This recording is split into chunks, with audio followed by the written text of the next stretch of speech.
Criminal minds.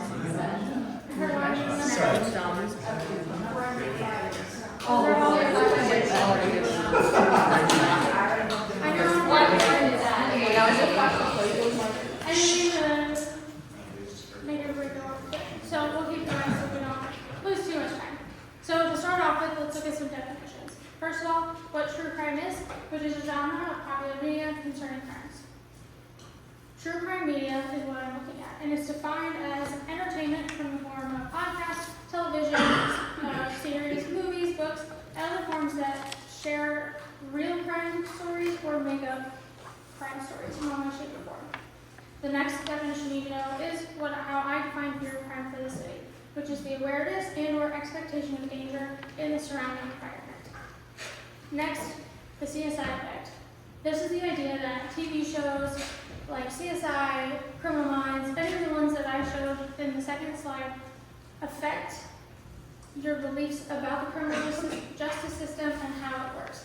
My favorite example of this is we see these short clips about TV shows solving crimes, right? It makes it feel like it's being solved like this. That's not how it is in real life. That's the CSI effect at work. So some literature that you need to know moving forward. Half of Americans consume true crime media, where 1 out of every 3 people watch it at least once a week. Very, very popular. Next is women. It is shown women consume more true crime media than males. With the growing interest in true crime, there has been an increase in fear of crime through studies. It's also important to know that as people's perceptions of the world change they can change to the CSI effect. It's changing to reflect what they're seeing on TV. The more time someone spends watching TV and other crime-related media, it's prominently associated with the development of fear related to crime news. Next, many studies show that as media consumption increases, again with the presence of regular or frequent exposure, the fear of crime grows. Research also shows that fear of crime is more prominent than crime itself. Hale, one of the studies I looked at, describes that there are 3 groups who are more prone to that higher fear of crime, which comes in later in my study. Women, the elderly, and poor. Females have a higher reported fear of crime than males, which we'll come into play later as well. And then finally, another study I looked at found that even when real crime-based media did not affect fear levels, fictional crime affected it. So we'll start off with my hypotheses and my questions. My first empirical question is there a difference in gender when looking at the amount of time spent watching true crime TV, the type of true crime TV consumed, and fear of crime? I won't read all the hypotheses for you. Second, is there a difference in fear of crime between those who primarily watch dramatized documentaries or view both of them equally? Third, is there a difference between the amount of time a person spends consuming true crime media and their fear of crime? And finally, is there a correlation between the amount of time spent watching different types of true crime and their fear of crime? Methodology.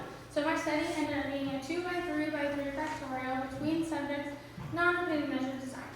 I had 1 dependent variable, fear of crime, which is broken down to fear of crime during the day, fear of crime at night, and your fear of crime on average. My independent variables were gender, type of show broken down into dramatized, documentary, and split 50-50, and time, high, low, and none.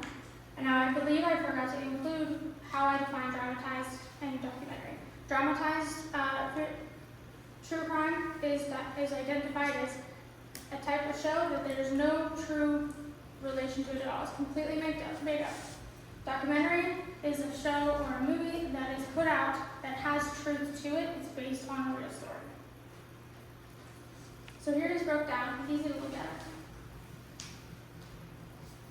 My procedure started with an individual consent form, and then if I was at a place of business, such as I went to a restaurant, they got an organizational consent form. Then was my survey, which I adopted back in my undergrad with other friends of mine from this fear of crime scale. I'm not going to pronounce that name. My data techniques analysis was means, t-test, f-test, ANOVA, and correlations. In my participants, I ended up with 186 total, with 89 being males and 97 as females. The age ranged from 18 and up. I believe my oldest was 76. 76 is my oldest.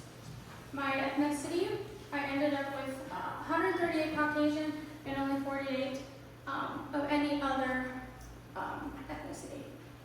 And I found my data through a small Midwestern college, small Midwestern restaurants, and a community concert. So here, looking at my data analysis, these are the means of all of the individual variables put into pairs together.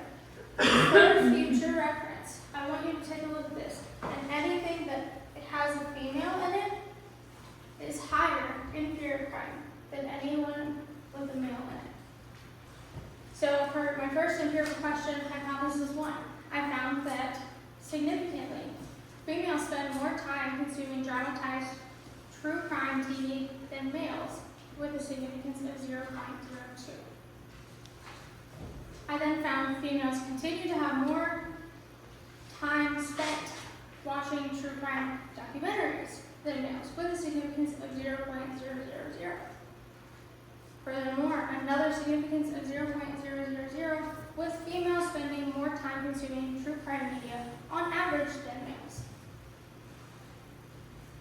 My next question, which deals with true crime and, oh wait, I apologize, that's not true. This is continuation of the first question.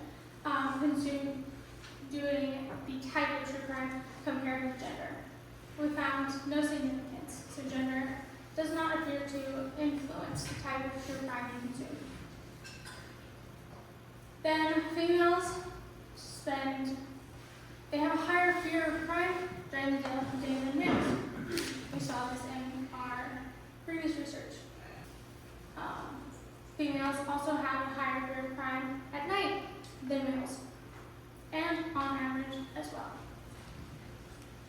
My second hypothesis, we found there's no significance in the difference of fear of crime based on the type you consume, meaning what you watch specifically doesn't affect your fear of crime. Then we also found no significance in the type. No, this was supposed to be, oh, I apologize, I'm reading this wrong. The first one was daytime. This is nighttime. It also doesn't affect your fear of crime at night. And it also doesn't affect your fear of crime. So our fourth hypothesis was a correlation between the type and fear level. This first one looks at time and fear of crime. Time watching dramatized. I apologize. I'm not right, it's not working. So this is the time watching dramatized true crime TV compared with your fear of crime. There were no significant findings in this correlation. The next one looked at the time watching true crime documentaries and the fear of crime. There was one significant finding, which was those that watched more documentaries had a higher fear of crime during the day. Which means if you watch more true crime documentaries, you might have a higher fear of crime during the daytime. So discussion on this. For my first question, the first hypothesis was successfully rejected, showing that females spend more time consuming true crime television, dramatized documentaries, and on average, which supports previous research. For the second one, it was failed to be rejected, meaning there's no difference in the type of true crime watched between males and females. Then the third one was also rejected successfully, which showed that females have a higher level of fear of crime than males all during the day, at night, and on average, which supports previous research. The second empirical question. Research failed to reject this null hypothesis, showing no difference in fear of crime based on the time you consume, which does not support previous research. Previous research again shows an increase in dramatization, often followed by a fear of crime, an increase in fear of crime. This may be due to dramatization in documentaries. I did take into account that documentaries often show reenactments. The music intensifies when things get stressful. That dramatization of the documentary may have influenced what I was looking at. And this calls the CSI effect on period crime into question, which we'll discuss later. My third empirical question, the research again failed to reject this model, showing that there's no difference in period crime based on the amount of time spent watching true crime research. It again doesn't support previous research, which shows period crime increases with consumption of it. Again, questions the CSI effect. My fourth question, the null hypothesis was partially rejected with the idea that watching more documentaries increases your fear of crime day to day. The rest were insignificant, showing that the amount of certain types you watch shouldn't affect it. Which again calls into question on the CSI effect, which we'll discuss now. Just a reminder, the CSI effect is the idea that TV shows have an impact on beliefs about the criminal justice system and its processes. The insignificance of hypothesis 2, 3, and the majority of 4 show that the type doesn't affect fear of crime, the amount of time does not affect fear of crime. This pulls into question the CSI effect because the CSI effect is telling you this affects this. However, the studies show that apparently the shows are not affecting fear of crime.